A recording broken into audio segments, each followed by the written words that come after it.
In the first year of peace, more than 2 million couples were married. By 1950, 21 million babies had been born in a seemingly endless baby boom. Just as the air can be polluted, water supplies wasted, so our land can be dissipated and despoiled. Today, the land surrounding our metropolitan areas is being swallowed up at the rate of 1 million acres a year by factories, shopping centers, highways, housing developments, and more housing developments. How did it happen in the span of a single generation? What can be done to reverse the tide and preserve the land?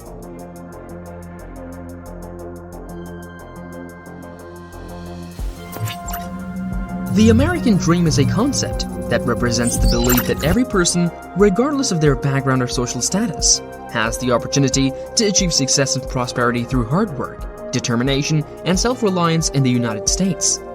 The American dream is rooted in the idea of upward social mobility, where individuals can start from the humble beginnings and work their way up the economic and social ladder.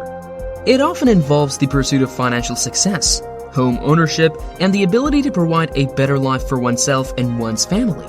This concept, however, has changed rapidly in the US, and cities played a big role in this process. Hello everyone, welcome back to Edge Capitalism. We analyze how power and value is created in the world. Today's video will explain a hidden detail about urbanism and how the design of cities may have affected critically the development and future of the US. Remember, if you like this video or our content, don't hesitate to subscribe and like our content. You can also help us on Patreon and let us know which topics do you think are of utmost relevance for the future of value creation and power in the world. Are you ready? So let's get started.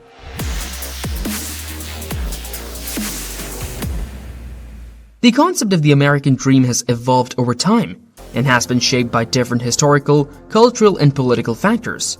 For some, it represents the freedom to pursue one's passions and aspirations without the constraints of social or cultural norms, while for others, it is about having equal access to opportunities and resources.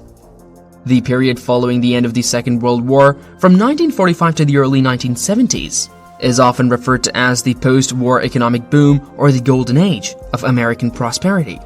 This period was characterized by sustained economic growth, high employment rates, and rising standards of living for many Americans. Several factors contributed to this era of prosperity.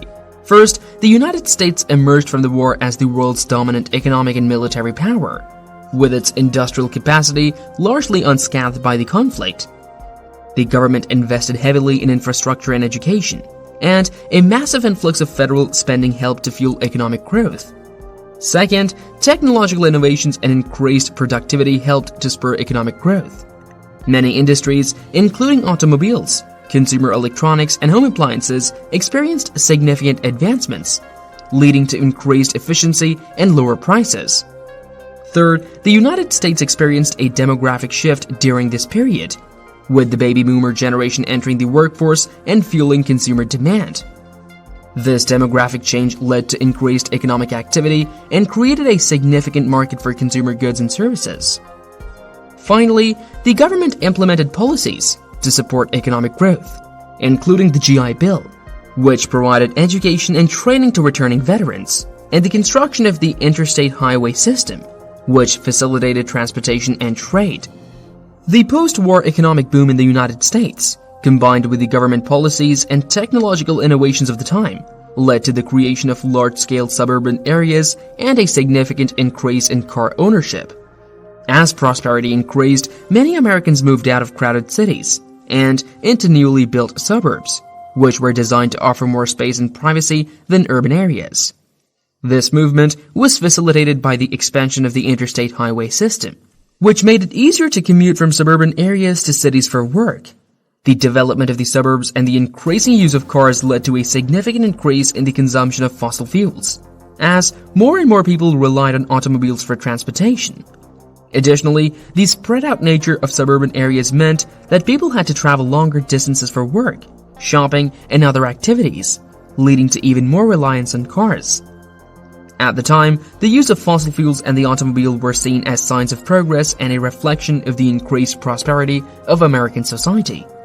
However, As we now know, this reliance on fossil fuels has had significant negative impacts on the environment, contributing to climate change and air pollution. The crisis in America is worsening again. The COVID pandemic caused a surge in housing costs and a rise in unemployment, leaving nearly 600,000 Americans unhoused in 2020. We have to shut down a piece of our own humanity to be able to walk past another human being that is in such a difficult situation. The development of the suburbs and the increasing dependence on cars also had social and economic consequences. The spread-out nature of suburban areas led to a decline in public transportation, making it difficult for people who could not afford a car or who were unable to drive to access jobs and services. It also led to the fragmentation of communities and social isolation, as people spent more time in their cars and less time interacting with their neighbors. The suburban model that developed in the United States after World War II was characterized by the development of large-scale, single-use residential areas that were designed to be isolated from commercial and industrial areas. This model was based on the idea of the nuclear family living in a detached house with a yard and a garage, and it was marketed as a desirable lifestyle for middle-class Americans. However, over time this model led to increased segregation, as different immigrant and cultural communities were unable to integrate into the suburban areas. The development of suburban areas were often based on exclusionary zoning practices that prevented the construction of affordable housing and made it difficult for low-income and minority residents to move into these areas. Additionally, many suburban communities had strict homeowners associations and other regulations that enforced conformity and limited the ability of residents to express their cultural or ethnic identities. As a result, many immigrant and minority communities were concentrated in urban areas, while suburban areas became increasingly homogeneous and segregated.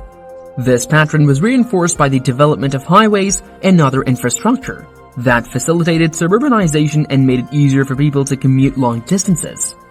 The suburban model also led to a decline in mixed-use development, as many communities prohibited the co-location of residential and commercial uses. This meant that suburban residents had to travel long distances to access goods and services, which further reinforced the reliance on cars and the segregation of different communities.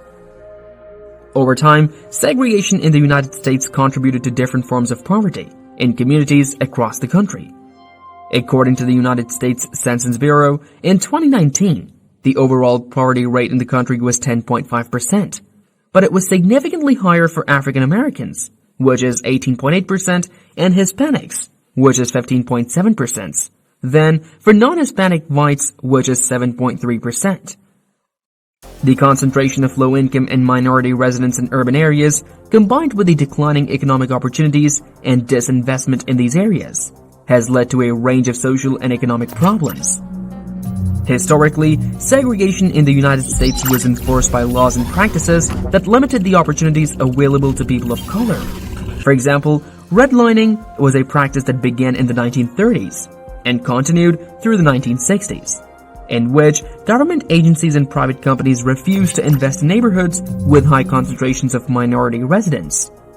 This led to disinvestment in these areas as well as limited access to credit, which made it difficult for residents to buy homes or start businesses.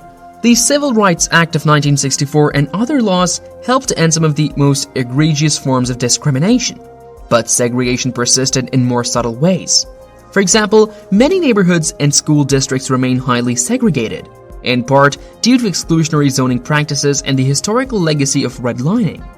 This has led to a concentration of poverty and limited economic opportunities for many residents in these areas.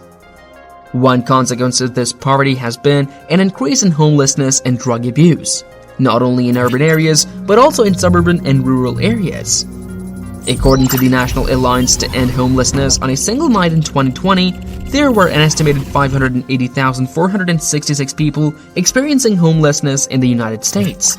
The opioid epidemic has also affected communities across the country, with more than 450,000 overdose deaths involving opioids occurring between 1999 and 2018.